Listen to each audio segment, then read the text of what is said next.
Do you know how to use Valvoline EGR Cleaner? Why it's important, how to do it, what to look for? My name is Deon, and I have the answers.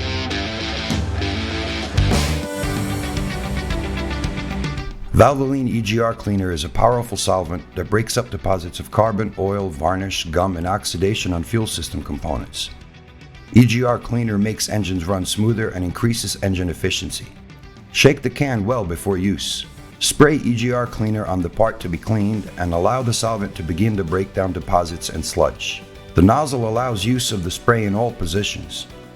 A small brush can also be used to help remove deposits. Reapply the cleaner as needed. Do not use the product on hot surfaces. EGR Cleaner is great for cleaning all types of modern fuel systems in cars, trucks, motorbikes, mopeds, and tractors. It can be used on valves, actuators, EGR valves, idle stepper motors, throttle valves, air mass meters, etc. And it is also suitable for use in both mechanical injection systems and older carburetor systems.